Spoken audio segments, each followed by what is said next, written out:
Hi, Shefali ji. Hi. Hi, welcome to Levels Cancer and ZenOnco.io. Thank you. This is a Cancer Healing Journey Talks, where we invite speakers who have gone through cancer, maybe as patients, survivors, or caregivers, to inspire other cancer patients and caregivers going through the similar journey. And this is very special and close to our heart because many cancer patients and survivors has told us that it inspires them when they listen to other journey. That when they have been through so much and came out of it, then we can too. So thank you so much for giving your time. It's an honor to have you with us. Thank you. It's an honor that I'm being interviewed by such a big platform. Our pleasure. So could you please start with your journey, how it all started? I'm a caregiver. My husband suffered from cancer, oral cancer.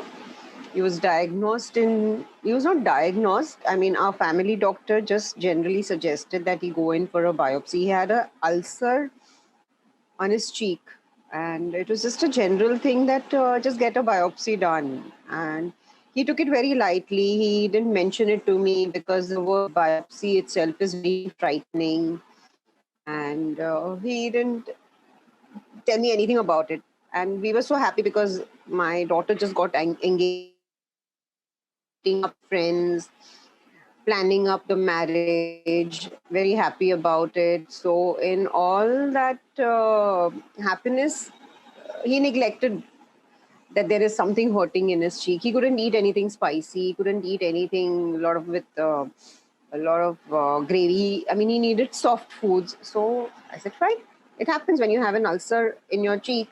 You tend to just have something soft just to fill up your stomach. And it went on for the whole of December.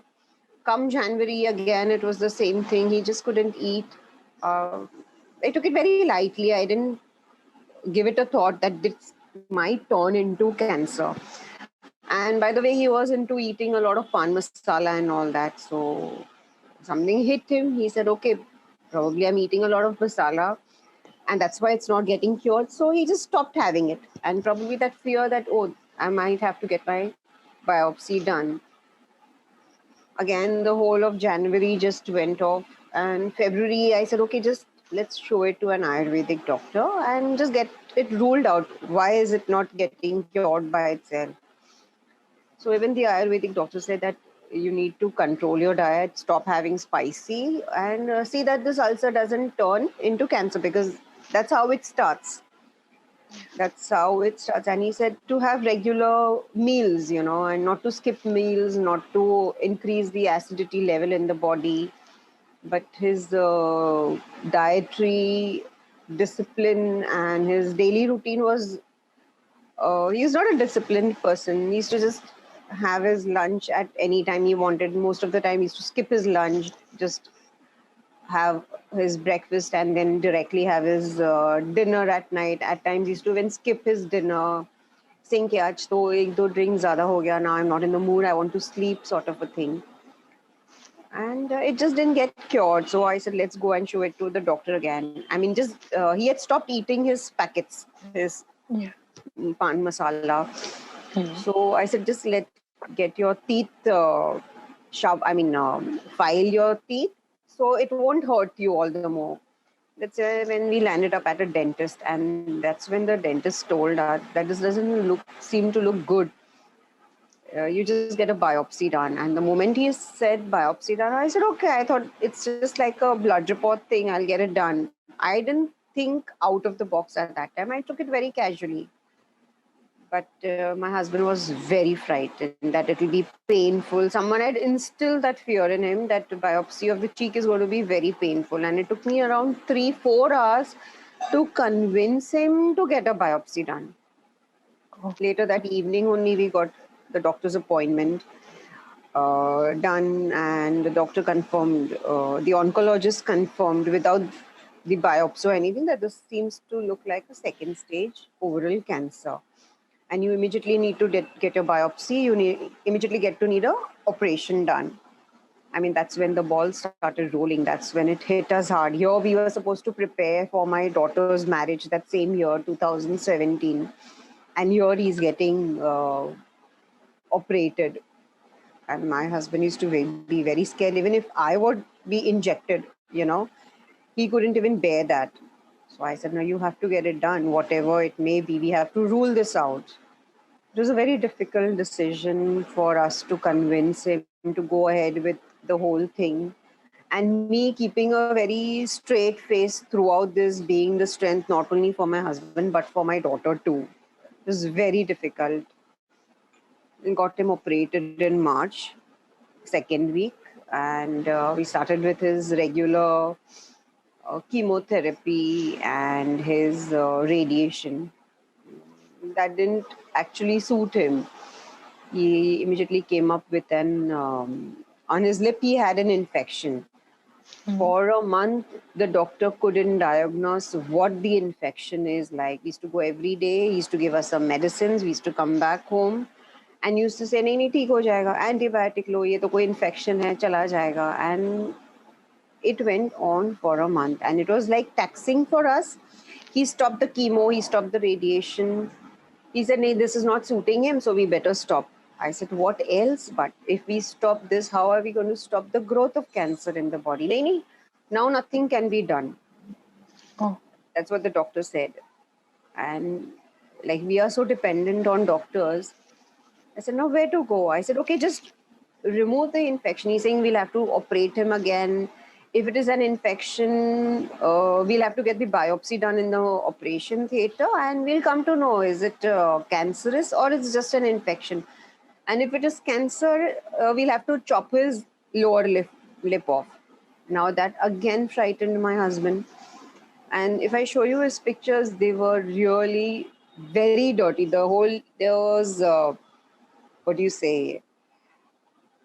He had holes on his lower lip. There was blood and pus oozing out of it. He just couldn't have anything from his mouth. So we had to have a food pipe installed in his stomach. And everything was like painful, seeing him in pain, pushing him, giving him confidence that no, you will come out of it.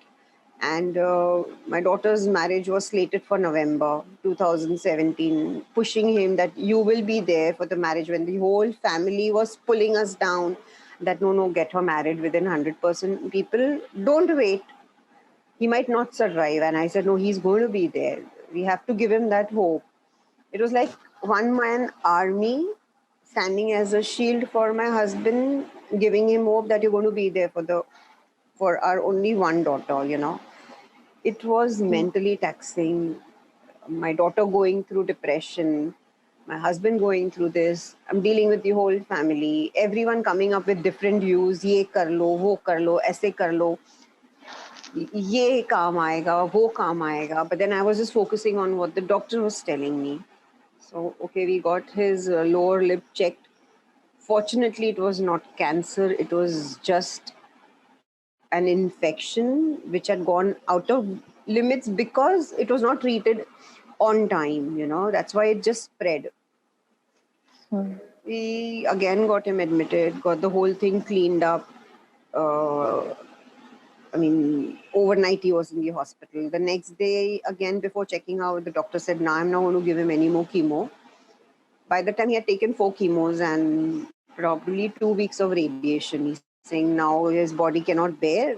You just take him home and see how it goes. I said, what about the cancer? You're an oncologist. You need to give me some other alternative. No, besides chemotherapy and radiation, there is no other alternative. Now that doesn't suit him. I said, then how do we go about it? Saying you just keep the patient at home and just pray to God. I said, if I had to do that, I would have done it before coming to you, if that would have helped. Yeah. I was really put off by the doctors. That's again, we started hunting for other doctors. Between that time, I came through immunotherapy. I'd read about immunotherapy. We again consulted another doctor. The other doctor again told us go in for PET scans and everything. So by the time from the oral cavity, the cancer had spread to his lungs. So when we consulted another doctor, the other doctor told us the same thing. He has to go in through targeted chemotherapy and rule it out. I said, okay, let me even think about immuno. So when I consulted the immunotherapist, he said if he's going in for chemo and radiation, then the immunotherapy won't work. So you either decide what you want. You want chemo and radiation or you want immuno. Whereas the whole family again, nahi, chemo is like what to say, a typical therapy which everyone goes through. We have not heard about immuno, so don't think about it. What if it relapses again? So again, the fear instilled in me. I said, okay, let's give it a try. If he's saying targeted chemo, it might help. And he said, let's rule out radiation. We'll not go, we'll just go once a week for chemo. I said, okay, chalo, once a week without radiation, I can manage the other 6 days, counsel him, guide him, give him hope, confidence, be with him most of the time. It went on. I think we gave him 18 targeted chemotherapy. Mm. My daughter got married in November. So just a week prior, we had decided it in such a way that his chemotherapy is over just a week prior to my daughter's wedding. So he gets that week free to attend to all the functions. Luckily, he was there. The wedding went off very nicely. Everything went as we had planned. It was a nice, grand wedding. And come December, he was a little low immunity, low strength. He was back at home. January, his work demanded him to come to the office. So he resumed office. Unfortunately, he had to be there for long hours. So he neglected his diet again. He was on a liquid diet again, and because of the pipe in his stomach, he didn't again focus on his diet, and he developed low immunity. Because of that, he got cold and cough. So again, we landed up, and by the time after the targeted chemo, we had started with oral chemotherapy. So the doctor had told us within 3 months, you complete this oral chemo and you come back to us. So February again, 2018, we go and show it to the doctor again, the PET scan thing. And again, she said, no, again, it has come back. Again, the cancer has spread. And now there is nothing we can do for him. And in February 2018, he had a big cancerous gland under his chin, the size of a tennis ball. And there was one more gland, growth of cancer growing on his shoulder. So he said, take him home, pray to God, and this might just burst. There will be a lot of blood oozing out. And my husband is sitting next to me, and the doctor is telling me all this. It was so difficult for me to get him to the hospital. It was like a torture for me to get him to the hospital. Like whenever we had to go to the hospital, he used to actually fear, what will the doctor tell me now? What is the plan of action? And throughout the journey till the hospital, I used to tell him, Naini, he will come out of it. Don't worry. We have dealt with this. We've overcome the marriage. We've overcome all this. This too shall pass, sort of a thing. Yeah. We went, and in front of him, the doctor again started. Take him home. There's nothing we can offer. It's all over from our end.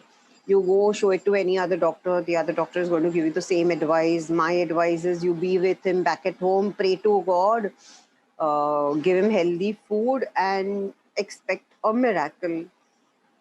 I said, okay, fine. Now we are not going in for chemotherapy. We are not going in for radiation. Let me give immunotherapy a shot. It is targeted based patient to patient therapy. I used to go every 5 days, get a consultation on the slightest of problems my husband was going through. Even a slight headache, I had to inform them. So every 5 days, I used to go for 2-3 hours of consulting with them. According to that, I used to get medicines for him. So it was like I used to be away from him for 5-6 hours. Okay. Come back again, administer the whole thing, those 5 hours has to keep someone who was positive with him. So I know that while coming back, I don't have to again go through the same ordeal of boosting his confidence. I has to have someone that used to not let him down, talk to him, joke with him. Anyone who is not under that fear, or no one comes under his fearful talks. Someone there to probably just boost him and keep him cheerful. Again, that was a task because every 5 days I had to find someone, get them out of their routine and set them back at home. My daughter was married. She could manage. She used to come at times. She was even working, so it was difficult for her even to leave her job and come in. She was staying far away from here, so it was like an hour and a half journey from my place to her place. So it was torturous for her also. Now, this immunotherapy literally helped, his cancer glands were reduced. In fact, they had actually disappeared. The doctor said there will be a gush of blood, it'll ooze out, and nothing happened. There was just a trickle of blood. During that time, I had a doctor coming home for visits, and he was coming from an NGO where he used to work for free. So that was a blessing in disguise for me. I had a doctor on call. I had a counselor for me who used to come in, counsel me, my in-laws, my daughter, whoever required it. So I had some support with me also. I had a nurse who used to come and teach me how to do the dressing, how to correctly feed him, correctly do the dressing for his feeds and all that, the correct way of giving. I was literally guided. I needed this guidance from day one from the hospital, which I never got. I got it in the end, and I was really grateful that, okay, I got it at that time. I could help him around. Hmm. The immunotherapy helped. It actually dissolved his cancer. He was in good spirits, recovering, his immunity coming back regular. We used to get his blood test done. Everything was going as planned. He was coming out of it. Uh, then the doctor said that there was an infection on his tube where he was, that also regular needed cleansing. So he said there seems to be an infection on the feed area on his stomach. So he said it's better we admit him again to the hospital and get it cleaned. And at that time, even my husband wanted a change of place. He was like, he was a very social person. You can say heart of a party. So he said, I'm both staying back at home. I want to go out of this house, go somewhere. So the doctor said that if he really wants to come out, take him to a hospice where they treat cancer patients. Don't take him to a hospital because there they will not listen to you. They will do what is to be done, and they might just force you again with going in for chemo and all that, which is not required as of now. He's come out of it. Yeah. So we decided to send him to a hospice. There also, I went in for all his, what to say, his admission procedure and all that. And they said, get him next day morning, get him admitted. I got back home, started talking to my in-laws and my extended family that he needs to be admitted to a hospice for 3 days and needs to be checked. His infection needs to be treated. Beyond that, they're not going to treat him for his cancer because it's ruled out now. He's coming out of it. It is actually melted. The same emotional, what to say, blackmail started. No, he's not going to survive. We can't send him to the hospice. He needs to be here. Hospice is free. We can't send him to a free place. What will people say? And yeah, that went on. I said, I'm not bothered about what the people say. I'm targeting that his infection needs to be treated and he needs a change of place and he needs to be back at home. That's the only thing I'm looking at. I'm not looking at any other social angle. But I think this usually happens. People are, the extended family is, as it is feeling so bad कि किसी को घर पे cancer हो गया. It's like a taboo disease, it's like an untouchable disease. No, he's got cancer, Baba, sort of a thing. Yeah. But they don't understand what the patient goes through. Or more than the patient is getting his attention, what the caregiver goes through, because she or he is the primary or the main person who takes the decision, going through all the confusion. being pulled from all the sides. But at that time, the caregiver has to have so much of focus for her or for him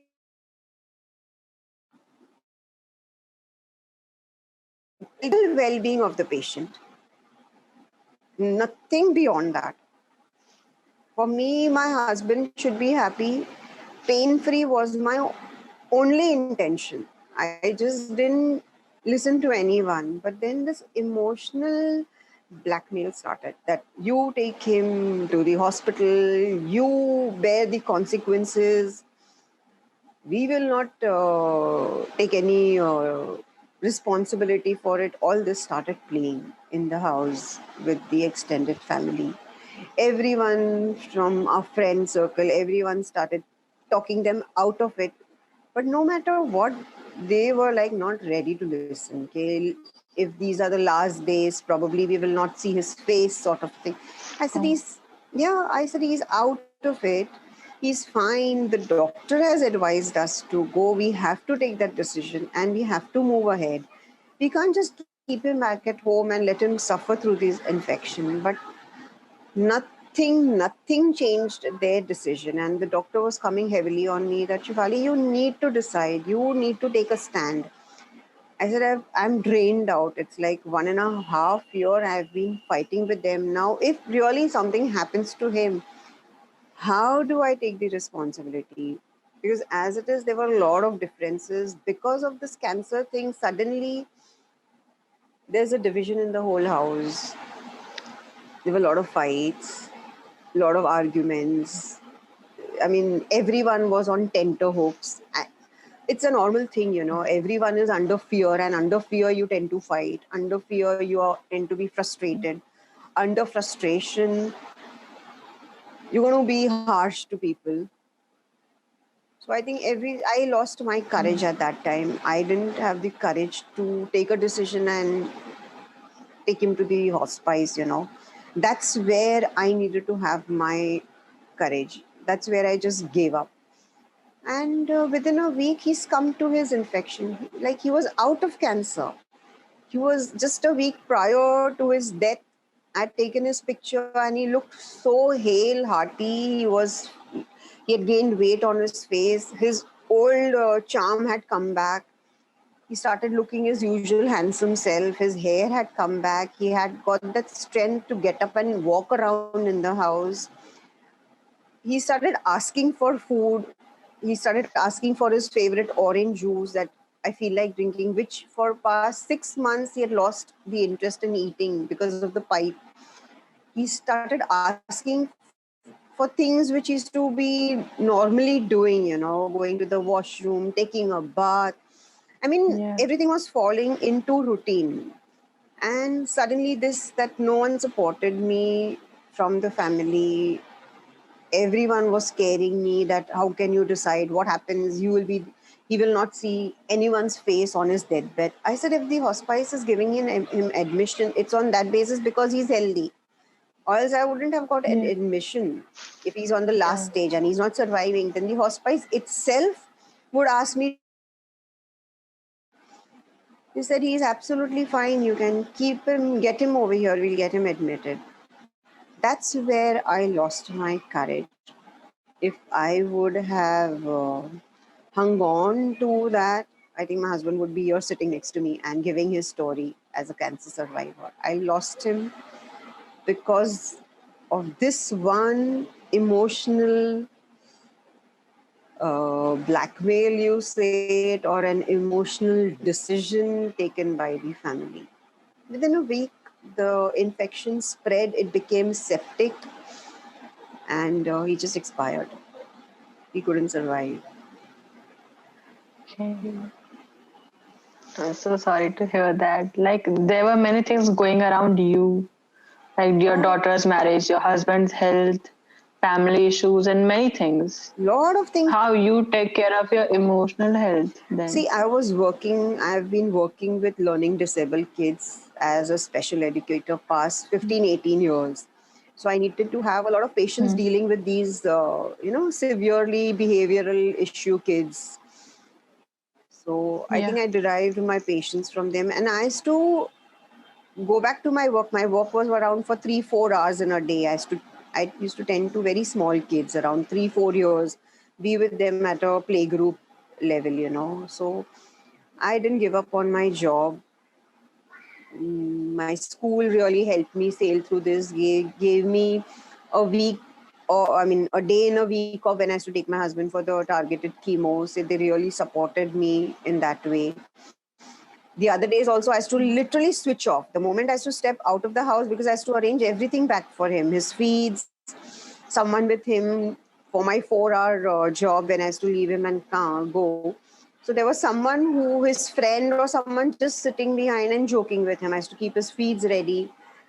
I had trained my maid in such a way that every 2 hourly he needed a feed. This is the way you just give it to him, because it was through the pipe. So it Yeah. was like anyone could give it to him. I used to rush, come back Yeah. home. There were times I used to go for my walks also. So I used to again switch off when I just couldn't take it too much. And when I knew these extended family members have come back at home, and probably they might influence me, or again I'll be emotionally drained, that's when I used to wear my walking shoes and just wear my earphones, get down for some music, and again switch off, just to get that balance, just to come back and face everything. Because I feel even the cancer patient needs a break from the caregiver.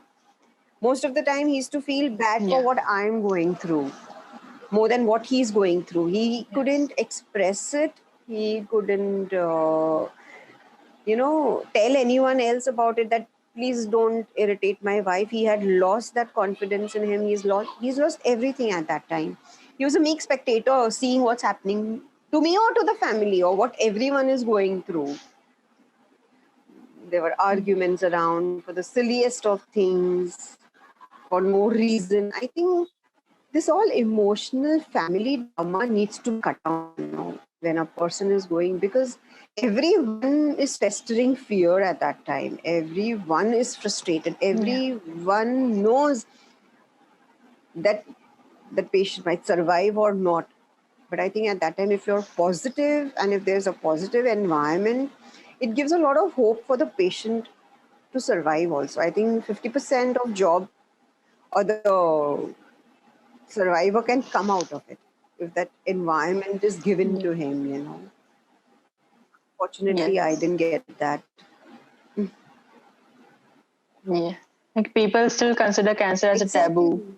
Like it. Yeah, it's like an Yeah. untouchable thing. यार इसको हो गया, देख ये ऐसे कर रहा था, ये ऐसे कर रहा था, ऐसे खा रहा था. अरे जो हो गया उसको छोड़ो ना. Yeah. His lifestyle was like Yeah. that. He made those mistakes. Now, to at least don't come and tell him that, curse him that, see, we were telling you now, you were eating this, we were telling you now, you shouldn't have done this. That person is repenting inside. That person is feeling bad. Yeah. All the more you can't come in and torture him. You can always give him positive. Ke, ho gaya yaar, chal. Abhi se to acha hai na, now you will start eating healthy. Good na, chalo. तेरा है Yeah. दुरुस्त है, something like that. But then Yeah. Instead of making him feel more guilty, you should motivate him. exactly, that That is that okay. is that is where I think we are lacking, and I feel we should form groups of these caregivers where we can go Mm. and motivate these cancer patients, to just give them this pep talk, work as counselors, Yeah. for the patients and the immediate caregivers or whoever. I'm really open to working like this. I myself am a counselor. I work with Okay. parents also where counseling is necessary. So I think probably my Mm. profession also helped me to help my husband come out of it till there, Probably the last Yeah. is where I lost my strength. I shouldn't have given Yeah. up. I shouldn't have given up. Uh, Yeah. It's a long, tiring journey. So there comes a point when you feel so tired and Yeah. exhausted of And everything. then, I mean, Yeah. I had taken the brickbats for all his treatments. Some people were saying, Yeah. "अच्छा chemo कराया, ये तो नहीं कराना चाहिए था." Some people are saying, "नहीं नहीं कीमो कराना ही चाहिए." When I started with immunotherapy, it was an expensive treatment for my husband, Hmm. and they said, "कि he's not going to survive. Why are you selling off everything?" I said, "I'm going to sell off the last bit of money that I have on him, because more than the money for me, he is important. If he survives, I have everything. Yeah. Literally I had, because you can imagine the expense through a cancer, which I bore myself, the expense of a daughter getting married, that I managed. After that also the other treatments, I mean his dietary food, the best of foods you tend to give him, the freshest of food you tend to give him, the long hours you put in to give him that environment, and then the immunotherapy thing. It was an expensive treatment. I had done the best. I said, I'm not going to compromise on that. I started selling off whatever I could, and even listening to all that brick brat, keep something for yourself. How will you survive after that? You're crazy. He's still not going to survive. At that time, you're selfless. For you want that man, your husband, to survive. Yeah. Nothing else matters. And at that time, you need a strong wall around you of people that, okay, we will not allow any negativity to come between you. But I Yes. think that is where this cancer word is so scary for the extended family, that they don't realize that they're even furthermore mentally torturing the caregiver. It's the worst Yeah. 2 years that I went through. It was really worst. I hope no one Yeah. should go through this. No one should go through this. I think Zen Onco Like should you. take this up from the caregivers, form a group, and make the best use of us caregivers, where we can help the other patients to smoothen their Yeah. journey, to be a Yeah. extended help for the caregivers for their loved ones. Yeah. Like, and we also need to spread awareness about what are things we can say to cancer patients and what not. There are many Exactly. things we should not say to them, but No, people do tell them. yeah, they don't realize that as it is, the person is going through so much of turmoil, so much of Yeah. pain, mentally scattered, mentally is lost hope of living. I mean, most half of the work is just done with positive talking. The rest is Yeah. the medicine and the treatment. But if you boost the confidence, कि नहीं नहीं देखा जाएगा, give the patient one day to live at a time. Just don't tell him, यार एक महीने के बाद you're not going to survive. That person Yeah. dies that day itself. Even the doctors, I don't Yes. know why they say नहीं नहीं 6 महीना ही जिएगा. अरे why? Why are you killing him right now? Tell him Yeah. na, nahi, 6 महीने के बाद तो you will be fit and fine. Just bear it for Yeah. 6 months. I mean, there is a way of putting it also. Putting things. Yeah. Yeah, but these things actually put off a patient. Mm. This is what is Yeah. required. I think y'all are doing a great job spreading the awareness. But we Yeah. still need more people with the same mind, to work with this. Yeah. And your daughter might have also gone through so much. It was her wedding time, Yeah, and she was again, on the a lot of things going around. Yeah, it was difficult. I mean, for 2 months, the moment she got to know that her dad has got cancer, she was having her bouts of depression. She used to cry. She was on tenterhooks. She used to fight at the smallest of thing. Even she needed attention. She couldn't. Get that attention that she needed from her dad. I mean, even for her trousseau thing, for everything, we used to ask, okay, how does this look? I mean, the dad said, you're happy now. She didn't get that involvement from him, which you was expecting, which any daughter gets from the father when she's getting married. Yeah. And then leaving him in this state and getting married. There was a time when she used to say that the whole family doesn't want me to have a grand wedding. Mom just chucked the whole idea of not getting married. I said, no, we've invested. There are people coming from all over the world. I mean, they have put in their money. I mean, we have got all the things in place for them, where they're going to stay. I mean, we had the bookings done 6-8 months prior. Where are they going to stay? Everything. Even if we pull it out, everyone is going through a loss. If it's only our loss, we can bear it. But then people have invested in their time. They've taken tickets. I mean, which is expensive, which is not easy on there. We can't tell them, nahi, abhi shaadi nahi kar rahe. Okay, so let's Yeah. take each day as it comes. We will see how it goes. We just can't put it across that, oh, he's not going to survive, you're canceling the wedding. So it was difficult for me to even convince her because the whole family used to come up heavily on her and say, "Nahi, shaadi to hogi nahi. Why are you planning so big?" I said, now you get into the planning thing.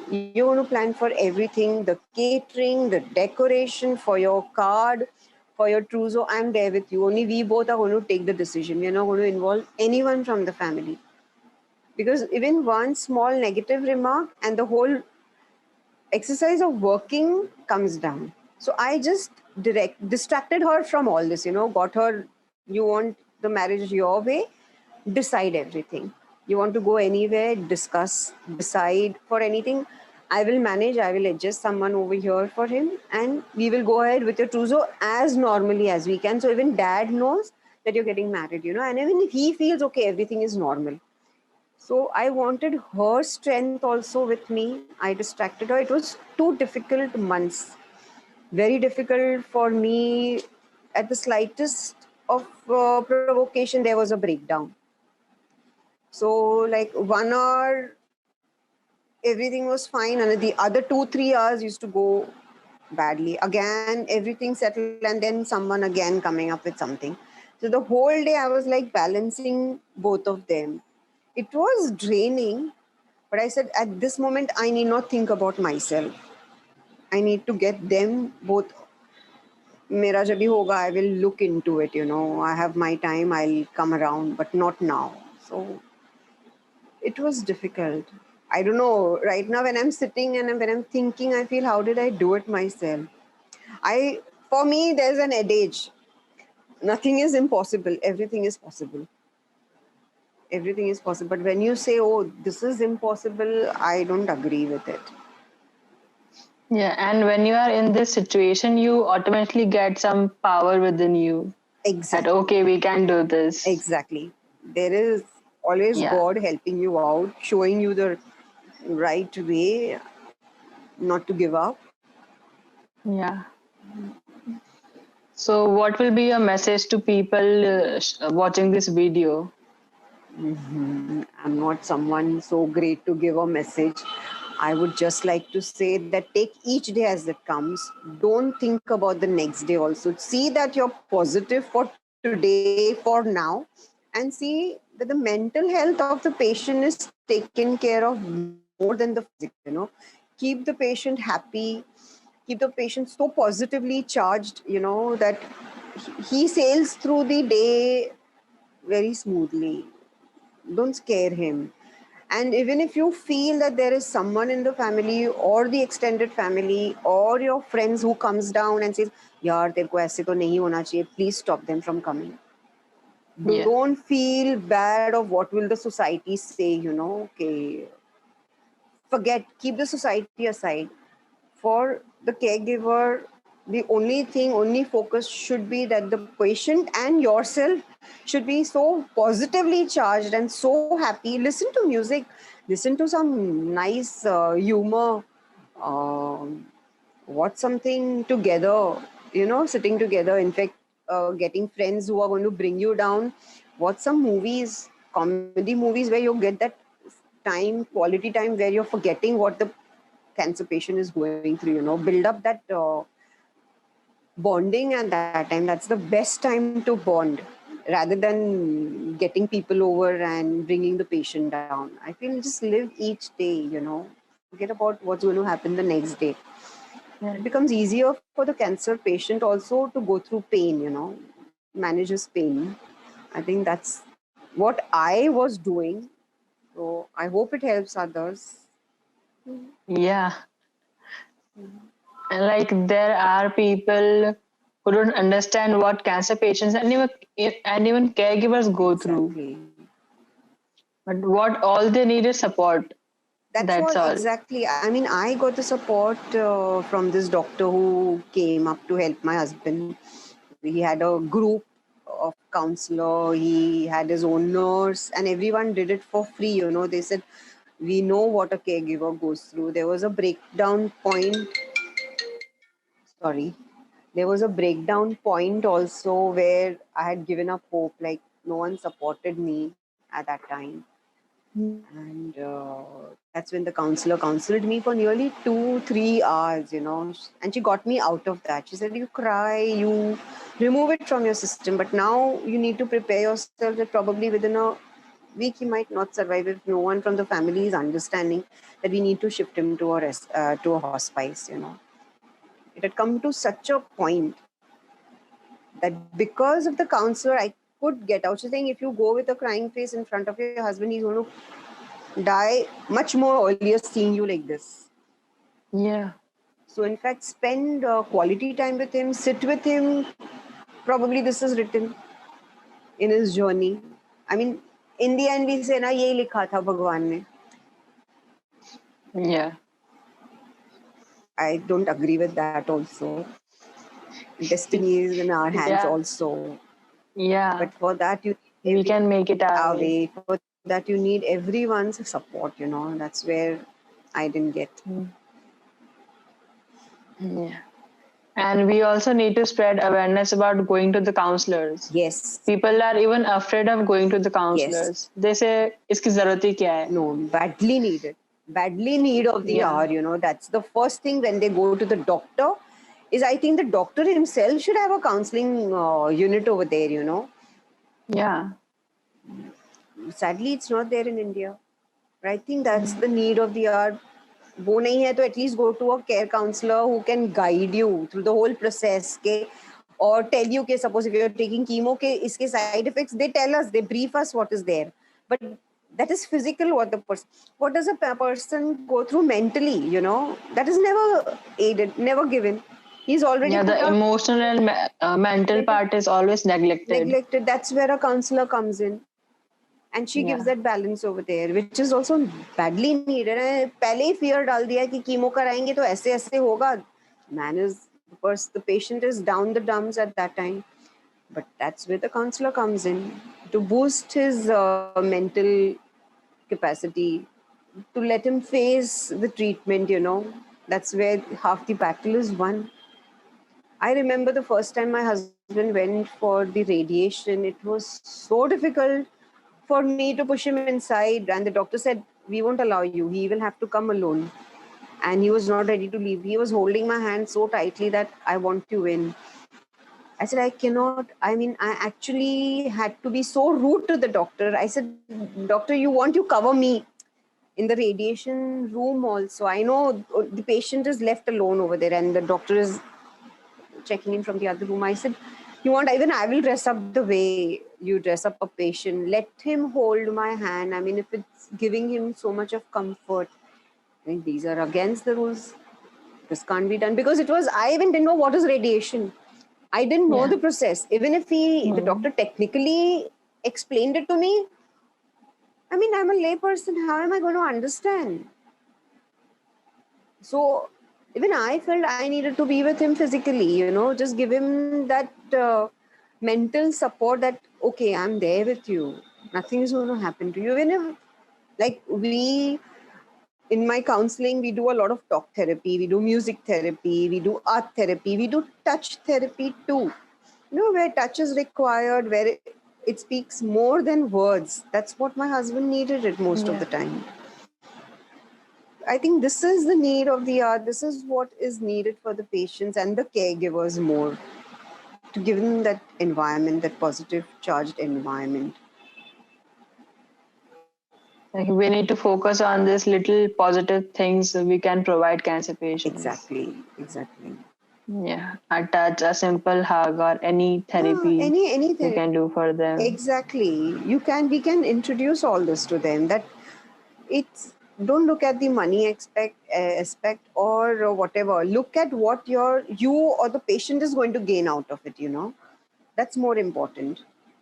Yeah, that's more important. People feel, अरे यार एक और therapy इसके लिए और मेरे को therapy की क्या जरूरत है? Why do I need to go to a counselor? Or why does my husband need it? ये सब तो हो ही रहा है ना. Why to spend? But no, this is all the more important. Yeah. With physical treatment, this is also more important. That's what Mhm. because of my profession, I could help my husband, throughout. And even not only for him, even for myself. It even kept me balanced, grounded. I knew how to come out of the situation, just switch off from it, Yeah. get to my mental balance and then come back and face it again. So we need Yeah. these counselors. We need even people to give some space or some leeway to the caregiver, like, okay, go out for an hour, take your, just relax, come back. We need some people to, what to say, uh, pull in for these caregivers also. If we can do that also, to give them a break, we need to do some things like that. I And had they my job. need a They break. need a break. I had Yeah. my job. I'm a regular walker past so many years, so I knew, okay, I can just wear my shoes and get out. But there are so many other caregivers who have nothing, who are regular housewives. They don't have any way, and even if they get out, they feel, oh, लोग क्या कहेंगे? कि मैं Correct. मेरे लिए जी रही हूँ, मेरे husband is suffering. I didn't bother about all that because I knew my mind was confused. I needed to get out of it. So my job helped me. My parents, my profession helped me. My hobby helped me. As to suddenly switch, listen to some loud music, just Yeah. to stop my thinking, not feeling bad of what's happening around, just disconnect myself. Probably my profession helped me because of it. That is Yeah. what is needed for the caregivers Yeah. too. This That is much needed. Like caregivers are silently suffer in the background, yeah, and and no then one even notice exactly, that. and then they feel guilty even if they're sitting and watching a serial. They are made to feel so guilty. यार इसको तो ऐसे हो रहा है ये तो देख बैठकर टीवी देख रही है. Even a body language, though they must be not criticizing or giving those remarks, but a body language of another person says a lot. Yeah, like Yeah, people need to be more mindful of what they say say in or such a do. sensitive situation, we can say. Exactly. Even that education is needed for the immediate family, how they need to behave. Everyone is under fear, agreed. A cancer word is only so bad that it denotes death, So everyone is under fear, frustration, confused, what to do. That's why this frustration stems in. But that's where the whole family needs to be counseled, Yeah, That's the correct. need of the hour. Yes. So thank you so much. It was really very inspiring talking to you, Thank you for giving me this listening to your platform. journey and how you handle and manage all such Thank things. you. Thanks a lot. It was really nice talking Thank to you. you.